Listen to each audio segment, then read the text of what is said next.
Então, boa tarde a todos e sejam muito bem-vindos à 57ª live do Entre Linhas, um espaço de conversa norteado pelas palavras de escritores, tradutores e outros intervenientes no processo da escrita de um livro sobre o próprio livro. É entre linhas que as palavras surgem e nas entrelinhas que descortinamos o seu significado. Esta 57ª live decorre num dia particularmente especial para mim. Para quem não sabe, desde 2000 celebra-se a cada 4 de fevereiro o Dia Mundial da Luta contra o Cancro.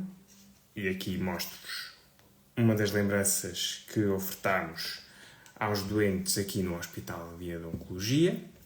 E para lá das questões mais relacionadas com a vocação profissional, deixo 2 factos expansionistas. Em 1488, Bartolomeu Dias comandou a primeira expedição europeia a alcançar a África do Sul e o Oceano Índico, e em 2004 era fundado o Facebook. Nada como um convidado que mora num dos arquipélagos portugueses para abrilhantar então este dia. Falo de Vítor Teves, nascido em 1983, em Ponta Delgada, vivendo atualmente na Ribeira Grande de São Miguel. É mestrando em ensino do português do 3º ciclo e secundário na Universidade de Letras do Porto, mestre em estudos literários, culturais e interartes na Universidade do Porto, com a dissertação Transversalidades, a propósito de Invisíveis Correntes de João Miguel Fernandes Jorge, e licenciado em História da Arte pela mesma faculdade. É professor, poeta e artista plástico. Na qualidade de curador, destaque para a exposição no Museu Carlos Machado, A Impossibilidade de uma Ilha, em 2020, onde reuniu cerca de 20 artistas e escritores.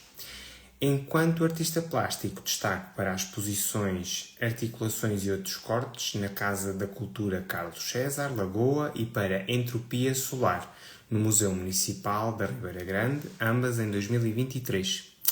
Dos seus livros de poesia já publicados, destaco os mais recentes, O Colecionador de Cinzentos, 2025, e Conteiras, Este Caminho de Festa, também de 2025, editado pela Companhia das Ilhas.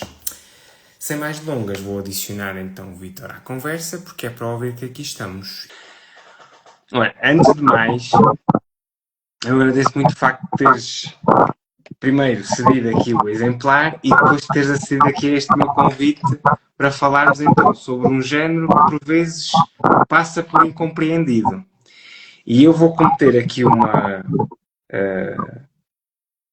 se calhar meter o pé na argola, mas eu vou ler aqui os versos que estão na contracapa, que é para lançar já a primeira pergunta.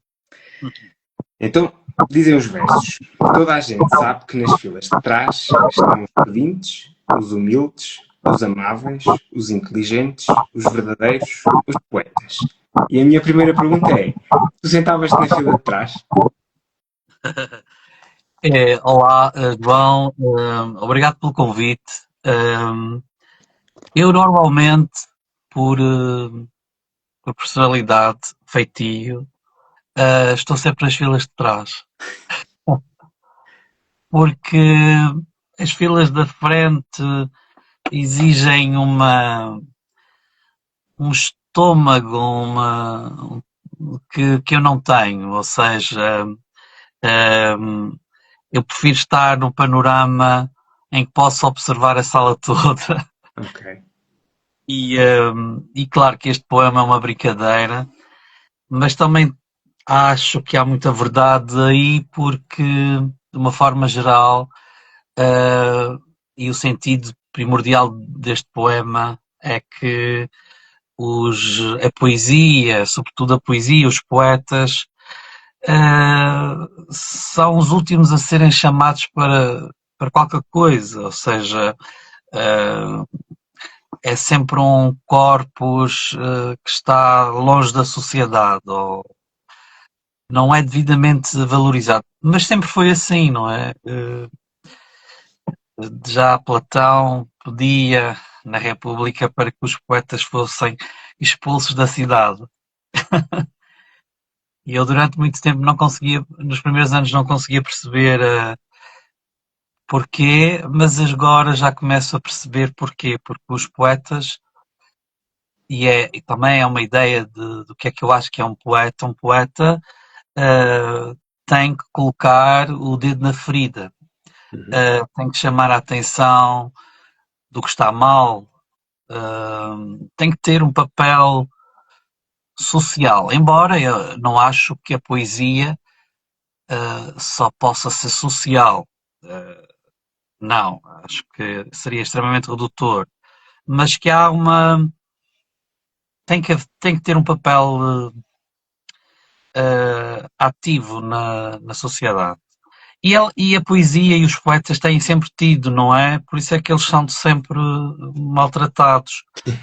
E a verdade é que quanto maior é a dimensão do poeta, mais maltratado é, não é? Basta pensar em Camões, em Dante, em tantos outros. Não sei se estou a fazer Mas resposta. eh, eh, pegando aí nesses teus pensamentos, mas um poeta não necessita ser um ermita, não é? Hum, eu acho que não. Eu acho que essa questão que colocas, que eu vejo como quase como aquela ideia de Ia, o poeta criador, eu não acho que seja correto, ou seja, eh, eu vejo, pelo menos eu vou falar da minha experiência, Uhum. eu, eu consigo oscilar entre as duas, ou seja, procuro que a minha criação seja, de alguma forma, reflexo de uma criação que, apesar de estar ligada a um passado e a um presente, tentar ser o mais isolado. Ou seja, eu vejo que do seguinte, uh, há o Vítor poeta e o Vítor cidadão. O Vítor cidadão é muito sociável e está sempre com pessoas e está sempre a falar e está sempre dentro daquilo que é o social. Agora, o Vítor poeta precisa de silêncio, precisa de espaço, precisa de estar longe, mas sempre com, olha, como aparece no livro, com os binóculos, ou seja, longe, mas muito atento à realidade. E o engraçado é que os binóculos não é só para ver ao longe, como também poderia ser quase como uma, uma, um bisturi quase, um aparelho para ver micropartículas. Uhum. Um microscópio. Microscópio, exato, estava a faltar a falar. Olha, exatamente por causa destas características da poesia, eh, por vezes pensa-se que a poesia é saudosista e é hermética, é muito difícil de compreender. No entanto, a tua, aqui neste livro, aquilo que eu li, está carregada de humor e até de referências pop. De alguma forma quiseste romper com alguns preconceitos que existem dentro daquilo que é a grande caixa onde nós colocamos este nome que é a poesia. Sim, a palavra, toda a poesia que eu tenho feito tem a ver com, obviamente, com coisas que vou lendo, mas tem a ver, podíamos colocar isto tudo numa questão de desconstrução, de ideias muito feitas e também ir em contra uma série de preconceitos. E eu vejo os preconceitos nos dois sentidos. O que é que eu quero dizer isso? Para já há uma grande, muito preconceito em Portugal em relação aos poetas. Os poetas, para serem levados a sério, não podem sorrir, têm que trazer uma melancolia nacional, falar de fado, coisas, ou seja, sempre muito pesado. Não quer dizer que não vai chegar aí, talvez, com os meus 60, 70, talvez, mas o que eu quero quero dizer é que há um tempo para tudo, não é? E eu acho que eu estou agora muito preocupado em desconstruir certas ideias e preconceitos. E um dos grandes preconceitos da poesia nacional, portuguesa, está carregado muito desta ideia de que para ser sério temos que falar de assuntos muito pesados e que falar de assuntos a rir, usar o humor, a sátira, é sempre visto como uma coisa leve. E de facto não é uma coisa leve. E quando falava de preconceito, falava nos dois sentidos, no sentido em que uma sala de música da Gulbenkian é tão válida como uma festa do Espírito Santo aqui com os meus vizinhos. Ou seja, eu gosto das duas coisas. Eu procuro fazer uma. Não é colocar tudo no mesmo saco, porque uma das críticas que me fazem é eu querer colocar as coisas todas iguais. E eu não acho que seja assim. Eu acho é que é preciso ter um olhar crítico, porque há coisas, ligações que fazem sentido e há outras ligações que não fazem sentido. E eu sou pelo embate de ideias opostas e a minha poesia está cheia de contrariedades, ou seja, tanto aparece um poema a criticar a poesia tradicional, a rima, mas depois mais à frente há outro poema que vai exatamente explorar a rima tradicional. E há uma oposição constante. Isto porquê? Porque eu acredito que o espaço da literatura é o espaço da incerteza. Eu, no fundo, ando sempre entre a experimentação e a incerteza. E eu acho que a literatura deve explorar a incerteza, porque para certezas já temos muita gente a ter certeza. E o que mais tem chocado nos últimos tempos é os discursos dos políticos estão cada vez mais extremados e mais perigosos do que os poetas. Eu tenho agora saudades de, sei lá, 5 anos, 6 anos atrás, o discurso de um poeta era um discurso anarquista. Hoje em dia, hoje em dia é quase o contrário. Acho que o discurso, os discursos de ódio que invadem o espaço público, político, acho que são realmente preocupantes. Olha, e falaste aí nas ligações. E a pergunta que quero fazer é: qual é que é a simbologia por trás deste título? Uhum. Conteiras, João, tem, ou seja, tem uma característica que outros livros têm, que é só ter uma palavra, e há uma ideia de que uma palavra às vezes só quer dizer uma coisa, mas não. Todos os meus títulos que só têm uma palavra estão imbuídos de vários sentidos. Todos eles têm para aí 3, 4 sentidos. O importante é que o leitor consiga ler, ou seja, há pouco dizias que a poesia é difícil, e é de facto difícil, porque por mais que tenha uma aparência de simplicidade, muitas vezes é mais complexa do que aquilo que parece. E por isso o teu programa, que é Entre Linhas, tem tudo a ver com isso. Ou seja, muitas vezes o sentido primordial do poema está numa segunda camada, está nestas entrelinhas que algumas pessoas conseguem atingir, outras não conseguem atingir, porque simplesmente por uma coisa, a poesia contemporânea exige um conhecimento muito profundo. É preciso muitas leituras, fazer várias leituras, e este título tem pelo menos 3 sentidos, que eu posso dizer. O primeiro, Conteiras, é uma flor, uma flor que veio dos Himalaias para os Açores, e, ou seja, uma planta invasora que se tornou um símbolo dos Açores. E isto tem aqui uma ideia de praga, uma praga que domina o panorama dos Açores. Depois há a questão ligada à cultura, porque Conteiras é uma flor que foi aproveitada pelos romeiros para fazer as suas contas. Então daí a palavra Conteiras, que vem de contar.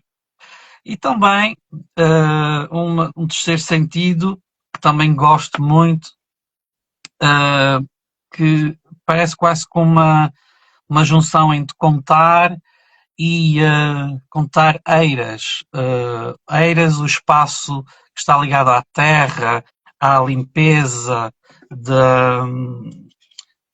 vegetação, um espaço muito definido.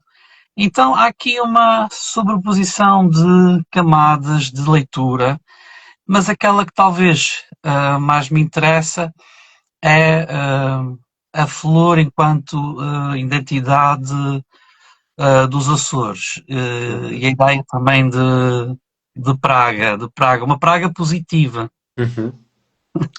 Olha, e exatamente por causa dessa questão, este livro é uma ode à insularidade. De uma forma geral, eu não diria só a insularidade, embora haja muitos poemas. Eu diria que talvez metade dos poemas tem a ver com o universo insular, Uhum. mas há aqui alguns que têm uma ressonância nacional. Não sei, talvez a partir. Uh, vou dizer página 40, o veio do trás dos bichos, porque há aqui muitas referências que remete diretamente para o universo nacional. Do que diz respeito à poesia só e solar, eu nunca quis e procuro não ser um poeta meramente açoriano, na medida em que só escrevo para o espaço dos Açores. Isso porque é reduzir muito. Eu procuro escrever poesia, não é? Eu considero-me e quero ser um poeta português, Uhum. como foi Nemésio, Antero, Natália, digamos assim. Claro que eu estou a elevar a fasquia ao melhor, mas não quero que a minha poesia se reduza ao ambiente meramente insular. Uhum. Agora, o que acontece é que o ambiente insular sempre esteve presente, mesmo quando estava no Porto, os primeiros livros e os anteriores vão sempre buscar o ambiente insular de alguma forma. Ou seja, acho que é uma questão de identidade e de ressonância, e não tem Uhum. nada a ver com a questão de ser algo mais provinciano. E digo Uhum. isso porque 3 em 3 meses eu estou no Porto, vou a Lisboa, a facilidade de circulação já não é o que era, não é? Não estamos no século XIX. E, aliás, é curioso, por exemplo, ver com Montero, não é? Que no século XIX é talvez claro que é um gênio e está muito à frente do seu tempo e tem muito pouco que se possa dizer que é simplesmente insular, não é? No caso, estou a falar do caso do Antero. Uhum. Um, mas sim, percebo o que estás a dizer, porque de facto há aí uns poemas que remetem para o universo insular e são de facto, e há inclusive alguns poemas só compreendidos pelo, pelos insulares, na medida em que há referências, às vezes há determinado vocabulário Uhum. que os continentais desconhecem. Mas, no fundo, é quase como uma inevitabilidade, não? Sim, sim, eu acho que eu posso estar. Eu se fosse agora viver para Nova Iorque ou para outra cidade, eh, eu acho que isto ia estar sempre comigo, porque isso não é algo que tem a ver com espaço, mas tem a ver com a questão de identidade. Uhum.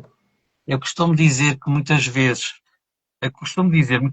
e isto é algo relativamente verdade, eu vivi 15 anos no Porto, uma cidade que gosto bastante, mas o meu espaço era sempre ali, uma rua ou duas, muito, sou muito de estar sempre no mesmo sítio, eu não quase muito imóvel.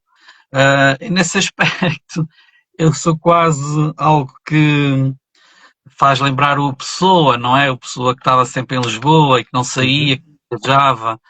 Um, e eu gosto de ir para sítios que já estou mais habituado, mas, por exemplo, no Porto, como eu estava a dizer, estive 15 anos, mas muito daquilo que eu fiz estava envolto no ambiente insular. Não é? Uhum. Ora, e exatamente por isso, a pergunta seguinte é: revisitaste muito das tuas memórias ao escrever estes versos? Sim, por acaso, este livro que saiu agora pela Companhia das Ias, ou seja, em 2025, e a verdade é que ele já foi escrito sobretudo em 2020, 2021, ou seja, é o ano de regresso aos Açores, e há aqui algumas histórias que de facto aconteceram com outras pessoas ligadas à minha família, e há de facto aqui uma questão de memória. E eu aqui nesse aspecto acho que sim, tens razão, há um recuperar da memória, um, e isso interessa-me bastante, é um recuperar da memória, sobretudo daquelas pessoas que um, não sabem escrever, não conseguiram impor os seus ideais, normalmente são pessoas muito pobres, e eu vim recuperar alguma dessa memória. E de facto, a questão da memória é uma questão que também me importa bastante, porque eu sou um aluno ou fui um aluno de História da Arte, e eu costumo dizer que as duas grandes vertentes daquilo que me interessa, por um lado a história em todas as suas dimensões, e também o registro da memória dos mais velhos, e também, por outro lado, tudo aquilo que está ligado com as artes plásticas e também a própria literatura, a própria poesia. Eu estou sempre entre os dois campos. Um, e isso às vezes ou seja, eu achava que há uns tempos algumas pessoas estavam muito preocupadas com algumas coisas que escrevia ou dizia, porque eu ia aniquilar, ia ser o anarquista, etc. Uhum. Quando, quando na realidade nós temos de ter a consciência que, a título de exemplo, o século XX, desde os modernistas, não é? Foram aqueles que apelaram, aos futuristas e outros, que apelaram à destruição do passado, mas também foi o século XX o século que mais preservou o passado e continua a preservar. E hoje vamos a qualquer museu de arte contemporânea e as grandes obras escandalosas, desde Duchamp a tantos outros, estão no museu, ou seja, há um paradoxo. Isto é o paradoxo da modernidade. E uma das coisas que tenho feito, porque tenho consciência de que nós estamos numa terceira grande dobra, vou chamar de obra modernista, que alguns autores têm chamado altermodernidade ou a metamodernidade, é basicamente a ideia de que a modernidade está em 2026 em todo o mundo, e todo o mundo consegue ser moderno a partir de uma história que já está consolidada. Olha, e tendo em conta tudo aquilo que já dissemos, tendo em conta esta questão da memória, há algum poema que mereça o teu destaque? Ou seja, há algum poema que te seja mais querido? Eu sei que é muito mau para um pai dizer que prefere um filho em detrimento de outro, mas existe algum? Há um poema, de facto, que eu gosto bastante no Conteiras, porque, porque é um espelho da Ribeira Grande. A Ribeira Grande, ou seja, a zona norte de São Miguel, é uma cidade com 40 anos, pequenina, muito ligada à agricultura. E a Ribeira Grande não só tem uma forte identidade, como com festas únicas, e uma das festas é uma certa persistência, memória constante dos presépios.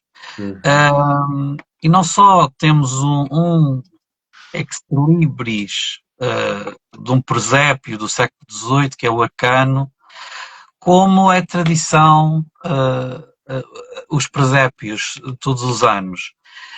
E eu, também inspirado num poeta que escreve sobre a Ribeira Grande, que é o João Miguel Fernandes Jorge. O João Miguel Fernandes Jorge tem vários poemas sobre o presépio e sobre o Natal, inclusive ele tem um livro inteiro sobre o Natal. Eu resolvi escrever um poema pequenino, que está na página 22, que é o Viver no Presépio. E é Tá? uma actualização de um presépio e que reflete o ambiente desta pequena cidade que é uma cidade pequenina, pobre, com muita subsídio-dependência, com muito consumo de droga, muita violência doméstica, e já foi bem pior, ou seja, houve uma melhoria considerável nos últimos 20 anos, mas ainda há muito para fazer. Os Açores continuam a ser das zonas mais pobres, pobres em todos os aspectos. O aspecto mais rico dos Açores é o aspecto cultural. Isso não há dúvida. Olha, Cultural. eu por acaso é um dos poemas que eu tenho aqui marcados e portanto eu não sei se queres tu declamá-lo, que é para ficarmos a conhecer, mas realmente é um dos poemas que eu tinha aqui marcados. Eu posso ler, eu vou tentar ler o mais naturalmente possível. Então é assim, o poema Viver no Presépio é Humberto Betancourt. Maria vai no seu 8º filho, José passa os dias na taberna e não quer trabalhar. Vivem os dois do rendimento mínimo. Venderam o burro e comeram a vaca. Jesus anda na droga e passa os dias no centro a pedir dinheiro. Tem por discípulo 2 cães e diz que o fim do mundo, e eu acredito nele, não é aqui, mas em Nova Iorque. Amanhã fará mais sol, disso tenho a certeza absoluta. Isto é um poema de 19 de janeiro de 2021. E engraçado que agora, há pouco falámos da certeza, e o último verso acaba com disso tenho a certeza absoluta. Ou seja, a minha certeza absoluta é que amanhã ou depois de amanhã vai fazer sol. Porque com isso eu não tenho certezas absolutas. E eu acho que a literatura é o espaço ideal para não termos certezas. Uhum. A arte tem que ser, a poesia, a escrita, tem que ser experimentação, tem que ser. Temos que permitir à literatura, e isso é uma coisa que eu gostava de dizer, nos últimos 5, 6 anos tenho batido na tecla de que não pode haver censuras de qualquer espécie na literatura, não é? Porque a literatura é o espaço de invasão, não é? Eu prefiro ter um romance em que há um serial killer, um ditador, etc., as piores personagens, do que na e, vida real. e a vida real ser o mais sossegado possível, não é? Eu acho que a arte tem esse poder de colocar os nossos demónios coletivos para fora. Uhum. E se nós andarmos a inverter a situação, acho que é perigoso. Acho que é perigoso estar a cancelar e a censurar, porque também vivemos todos, de uma forma geral, numa hipersensibilidade, ou seja, cada pessoa está muito hipersensível, ninguém consegue levar uma ofensa. E também temos muitos estímulos, não é? Isso também não Sim, ajuda. e também não ajuda, e é complicado. Ou seja, eu por acaso tenho um péssimo. Eu acho que isso é um vício, eu acho que isso vai passar com a idade, não é? Que é a questão de estar a registar e estar no Instagram há algum tempo, a postar coisas, não sei o quê, mas ao mesmo tempo eu tento me abstrair disso, ou seja, Uhum. eu uso o Instagram quase como fosse um registro, um diário de coisas que eu queria partilhar, etc. Mas eu sei que cada vez mais estar a expor-nos é muito complicado porque tudo o que fazemos é criticável. É como aquela Uhum. história de, do burro, a criança e o veio, não é? Uh, por mais que se, se tudo é criticável, ou seja, estamos numa altura em que tudo é criticável, ou seja, se estivermos vestidos de azul, é porque estamos vestidos de azul, se estivermos a ler, é porque estamos a ler demais, se não estamos a ler, é porque não estamos a ler. Ou seja, é sempre, tudo é motivo para uma segunda leitura, para uma, um falar mal do outro só porque sim. Lá está, os preconceitos, mais uma vez, não é? Exatamente, ou seja, uma série de preconceitos. Eu gosto muito daquela música, acho que é dos da Door, em que diz que um estranho é sempre uma pessoa estranha. Ou seja, quando não conheço alguém, tudo aquilo que a pessoa faça parece-me completamente estranho. Mas se eu der uma hipótese à pessoa e estiver a conversar com a pessoa 30 minutos, passado meia hora, uma hora, depois de conhecer um pouco mais, eu vou achar a pessoa já muito mais normal, ou seja, já vou Uhum. aceitar aquelas diferenças. Um, e, por exemplo, em relação ao Instagram, eu uso o Instagram, às vezes ponho coisas mais profissionais, outras vezes ponho coisas mais pessoais, ligadas aos gatos, aos livros, coisas assim. E às vezes eu penso, mas porquê que não ponho isso em privado, etc. Mas depois eu penso assim, mas eu vou estar a dar importância a pessoas que não devo dar importância. Uhum. E nos últimos 6 anos, desde o primeiro livro que publiquei, já disseram e escreveram as coisas mais absurdas sobre mim e sobre a minha poesia, tudo de certa forma camuflado. E o mais importante é que é levar esses textos como alguns mera criação, ou seja, alguns textos nasceram por mero oportunismo, ou seja, há uma moda em atacar alguém, então eu também vou entrar na moda só para Uhum. entrar alguém. E há alguns poemas aqui em conteiras que isso acontece, inclusive de criadoras, mulheres com 90, 94, aqui entretanto já têm 96 anos, em que, ou seja, é a necessidade de falar do assunto do momento. Para de alguma forma participarem numa micro-polémica, etc. O mais importante é não levar esses textos a peito, ou Exato. seja, eu tenho que, um dos grandes problemas talvez das letras e de um pouco em geral, eu tenho que defender a liberdade de expressão,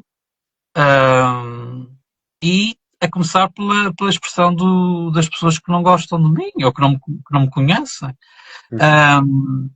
E obviamente que há uma coisa é a criação artística, outra coisa são ofensas e discursos de ódio, e isso já remete para outros campos. Mas naquilo que é o espaço da literatura, o espaço da poesia, não pode haver pinças cor-de-rosa. Olha, e chegamos à última pergunta desta primeira parte. E exatamente por tudo aquilo que tu estavas a dizer, a última pergunta é: quais é que são então os projetos para o futuro? Os projetos para o futuro, basicamente, terminar ou rever um livrinho que tenho na gaveta e continuar a escrever. Eu, por acaso, há pouco falaste dos Açores, não é? Eu tenho muita vontade de escrever sobre todas as ilhas de Uhum. uma forma mais consistente. Uhum. E recuperar alguns nomes esquecidos que estão ligados à literatura açoriana, um ou outro. Mas digamos que não estou ao mesmo tempo muito preocupado ou com muita pressa. Talvez por ter saído agora 2 livros, não é? Não tenho assim tanta pressa. E eu, de uma forma geral, às vezes vou adiando esses projetos. Às vezes dá a sensação que é muita coisa, mas tem que haver um abrandamento, pelo menos é o que eu sinto. E eu acho que talvez o próximo livro, se não sair este ano, sairá para o próximo. E os próximos livros, ou o próximo livro que eu estou a fazer, sai completamente fora, não da linguagem simples, acessível, mas de uma de uma guerrilha que já não tenho muita paciência para continuar a fazer. Ou seja, a ideia de que vou fazendo o que gosto, com aquilo que consigo fazer, segundo as minhas possibilidades também. Ok, então, agora já falamos sobre a obra, vamos então agora falar sobre o autor. E a primeira pergunta é: como começou a paixão pelo livro? Não percebi, acho que pela. Como começou a paixão pelos livros? Olha, o que acontece é que eu sou o filho mais novo de uma família, são cinco irmãos. Ok. Eu sou o mais novo, e eu quando nasci em 83, já tinha 5 ou 6 anos de diferença dos meus outros irmãos, e muitas vezes para não ficar sozinho, porque eles não queriam me levar, etc. Eu ia para a biblioteca que ficava mesmo na rua em cima, uma biblioteca pública, na qual tinha desenhos, vídeos, jogos, e aí é que começam os livros verdadeiramente, ou seja, o gosto dos livros, e isso foi sempre desde os meus 6, ou seja, a minha mãe diz que quando comecei na escola eu chorava para ir para a escola, ou seja, é pouco comum, ou seja, eu chorava para ir para a escola porque, porque não só tinha amigos, não é? Amigas e amigos, e depois tinha a parte da escola propriamente dita. Agora a poesia é uma coisa mais diferente, um pouco mais tarde, ou seja, eu só começo a interessar-me verdadeiramente pela poesia quando já não tenho o hábito da poesia, ou seja, eu fiz humanidades, então fiz o sétimo, oitavo, ou seja, o secundário, e no secundário temos uma série de programa de português, não é? Há sempre poesia. Eu sempre gostei de descobrir e sempre gostei de Camões e de Antero, que foi muito interessante descobrir Antero aos 18, 17 anos, não sei, por aí.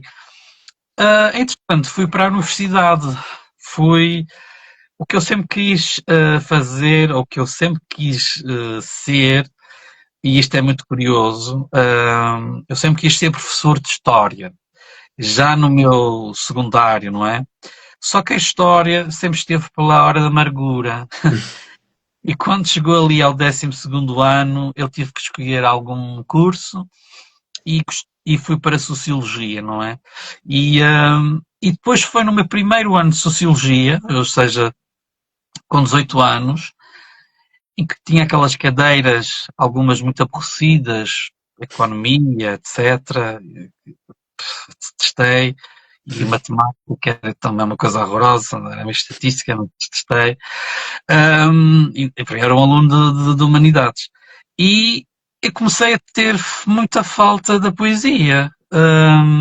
E eu, como sempre fui um rato de biblioteca, que ainda sou, fui à biblioteca e comecei, por mim, a procurar o que é que havia por ali. E foi crescendo a leitura da poesia. E também, ao mesmo tempo, fui fazendo umas experiências, fazendo umas tentativas, mas fui pondo sempre na gaveta e sempre tive a consciência, uma consciência que depois mais tarde fui para a História da Arte na Faculdade de Belas, Faculdade de Letras do Porto, já com os meus 22 anos. Mas sempre tive a consciência de que era necessário viver mais, não é? Ter experiências. E só depois, aos 35, é que comecei a. 33, aos 33 já comecei a tentar publicar o meu primeiro livro e depois, 2 anos depois, é que acontece. Ok. Olha, e já falámos de uma tentativa, então, de conectar as artes, até porque também faz parte da tua formação. E eu aqui também tento, de alguma forma, conectar as artes através da próxima pergunta. E com essa pergunta eu tenho amealhado novas músicas para a minha playlist do Spotify. E então a pergunta é: há alguma música ou músicas associadas ao processo de escrita deste livro em particular? Há várias. Ok. Eu digo isso porque. E eu vou explicar porquê. Porque, por exemplo, uma das críticas que me fazem ou me fizeram, e eu percebo o que é que eles querem dizer, é que a minha poesia é uma poesia do silêncio. E de certa maneira é uma poesia do silêncio, porque eu estou mais preocupado com a visualidade do poema do que propriamente procurar ritmo. Uhum. Mas, por outro lado, há uma série de músicas e compositores que estão. Podemos encontrar nos vários livros ou em Amarna, etc. Mas acho que talvez uma das músicas que eu gosto muito, e eu acho que tu também gostas bastante, e eu acho que se enquadra como para este livro, é aquela música da Lana Del Rey, Get Free, Ok. porque é quase, se tu reparares na própria letra, e sendo ela uma poeta, uma cantora Uhum. da minha geração, da nossa geração, ela expressa muito bem aquilo que a certa altura é preciso fazer, ou seja, é preciso libertar-nos, ou seja, há um processo de aprendizagem e depois, a certa altura, nós temos que dizer, ok, agora vou tentar fazer outras coisas e vou avançar, fazer algo completamente diferente, algo que goste, pelo menos. Ok. Olha, próxima pergunta. E eu já percebi que esta pergunta, quer dizer, a resposta a esta pergunta é muito ambivalente. Depende sempre da pessoa. Como é que é encarar um papel em... Como é que é encarar? Não percebi. Como é que é encarar um papel em branco? Ah, eu acho que o papel em branco acontece muitas vezes, é coisas chatas e aborrecidas que temos que fazer, como coisas, relatórios inúteis, coisas que não vão adiantar absolutamente nada, coisas que não vamos criar nada, vamos estar a fazer meras colagens, coisas extremamente académicas e coisas. Isto é que é o drama, não é? Eu acho que é um bocadinho drama. Mas eu tive um professor meu que deu um truque, disse-me um truque a Ok. certa altura.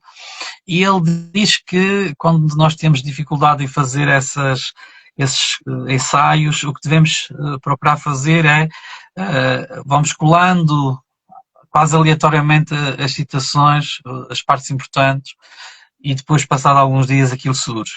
E eu estou a dizer isso com alguma ironia, porque na poesia é diferente. Eu acho que a poesia, como é algo muito mais criativo, liberto, ela vai surgindo, às vezes vai surgindo de notas. Eu pensava que isso era tudo bluff, que os poetas diziam, mas não é todo, ou seja, às vezes estamos a ler um livro e vêm algumas palavras à cabeça e podemos anotar, ou seja, podemos escrever num papelinho, num bloco, e às vezes também acontece aquela situação em que tu escreves o poema todo de um jato e depois deixas ali alguns dias ou até algumas horas e vais refazendo, não é? Ou seja, eu acho que na poesia, pelo menos comigo, não há este problema da folha em branco. E eu, por acaso, uma das coisas que comigo também funciona é. Eu sou de picardias. Eu sou de picardias. Uma picardia não me deprime, não me coloca triste ou. Não, às vezes a picardia é um motivo para haver uma resposta, um ricochete, achar muitas vezes o ricochete. Ahm, Porque a poesia e a literatura também, mas tem que haver tem que haver atrito, um bom Uhum. atrito, não é? Para que haja a fricção, porque senão fica tudo muito aborrecido, muito banal, muito conservador. E depois, por outro lado, também há aquela ideia de que eu não sou um apreciador do que os outros fazem, é completamente falso. Eu sou uma pessoa que tão facilmente critico aquilo que acho que está mal, mas também consigo valorizar, quer seja das gerações mais velhas, que há muita gente boa, já velhinhos, etc., que fizeram a sua carreira, o seu percurso, como também há gente jovem a aparecer, e independentemente do sexo, há mulheres a escrever muito bem, há poetas muito interessantes, mas é como tudo na vida, ou seja, há coisas boas, há coisas menos boas. obras que me dizem muito, obras que não me dizem nada, mas ainda bem que haja pluralidade. Eu acho que Portugal, de uma forma muito geral, sempre deu-se mal com a pluralidade. Acho que estamos a aprender, enquanto país, a pluralidade. E se formos para o campo social, isso é ainda mais gritante. Uhum. Aquilo que é positivo aos meus olhos, que é a entrada de imigrantes, etc., que é extremamente positivo em termos culturais, depois acaba por não ser para uma data de pessoas. Uhum. Isto é triste. E estamos na semana de Exato. reflexão. Obviamente que eu vou votar seguro, porque eu sempre fui de esquerda, não é? Mas nós estamos numa época muito complicada, não é? A certa altura, a esquerda, quando estava extremamente também num extremo também muito perigoso, começamos a dizer que somos de centro moderado, não é? E eu só posso votar numa pessoa que defenda a liberdade e defenda a democracia.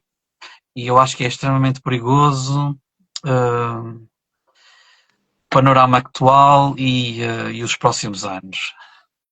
Olha, e até neste contexto então de reflexão, e referiste aí obras, a penúltima pergunta, e o número é meramente indicativo, é três recomendações literárias.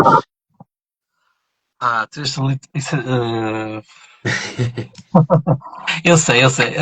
Olha, eu gostei bastante, muito, em termos de poesia, do livro do Daniel Jonas, o último livro do Daniel Jonas, que é a poesia, A Idade da Perda, um belíssimo livro, acho que para mim foi o melhor da poesia. Outro que eu posso sugerir de poesia é o último do Cavafis, o Cavafis da Cira Alvim, poesia completa, se não me engano, porque Cavafis é dos meus preferidos poetas, por várias razões, tem a ver com o universo, tem a ver com a linguagem, e depois tem a ver com uma coisa extraordinária, que é um poeta que nunca publicou um livro, nunca Uhum. publicou um livro de vida e é de uns génios do século XX. E depois, romances. Olha, estou agora a ler, estou a meio da Hora da Estrela, da Clarice Lispector. Ah, já o Comecei li. a ler ontem e estou a adorar, ou seja, vou acabar hoje. É pequenino o livro, Uhum. e é muito bonito. É o primeiro que lês da Clarice? Ou seja, eu li alguns contos, Ok, li a Legião Estrangeira, ok. e esse talvez é o terceiro, mas eu nunca tinha lido este e estou a amar a forma como ela escreve, como ela está constantemente a adiar, que é a Então, minha história. posso-te eu também recomendar, se quiseres assim um mergulho mais imersivo, A Paixão segundo GH. Ah, sim, sim, sim.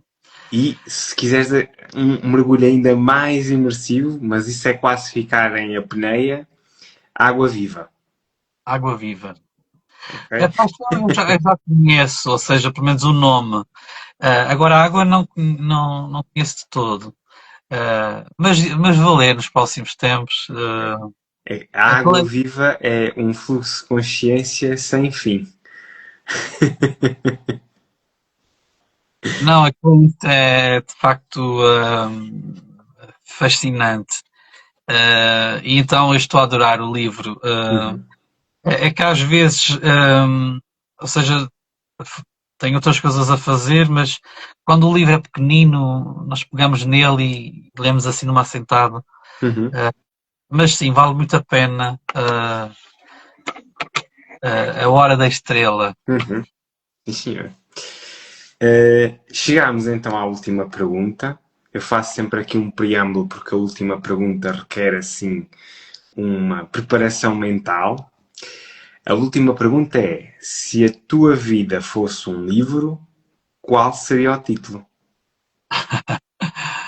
Ahm, eu acho que ah, uma das coisas que quis fazer, isso também para chegar à resposta, ahm, eu quis que este livro de conteiras, de alguma forma, fosse um exercício de luz, de Uhum. esperança, de alegria, porque a poesia muitas vezes é conectada com saudade, melancolia, Uhum. tristeza, que de facto é, e a vida não é só um mar de rosas, não é só alegria, não é?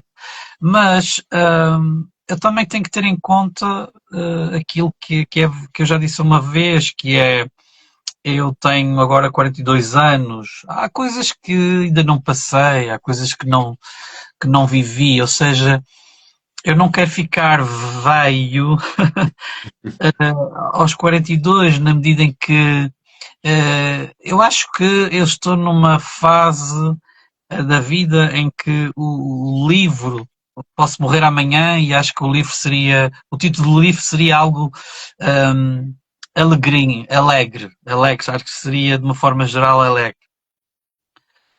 E nesse sentido, o próximo livro também que eu estou a fazer vai no mesmo sentido, porque tem o título de Arlequim, ou seja, alguém bem disposto, alegre, que está atento ao outro, mas que procura, procura a sua felicidade e também a felicidade dos que estão mais próximos. Mas eu sei que isso não vai ser sempre assim, não é? Acho que não sei se é o. Já não sei quem é que dizia, mas isto acaba sempre mal, não é? Acaba sempre mal porque a partir de certa altura começam a aparecer doenças, começa a aparecer mortes, começa a haver isolamento, etc.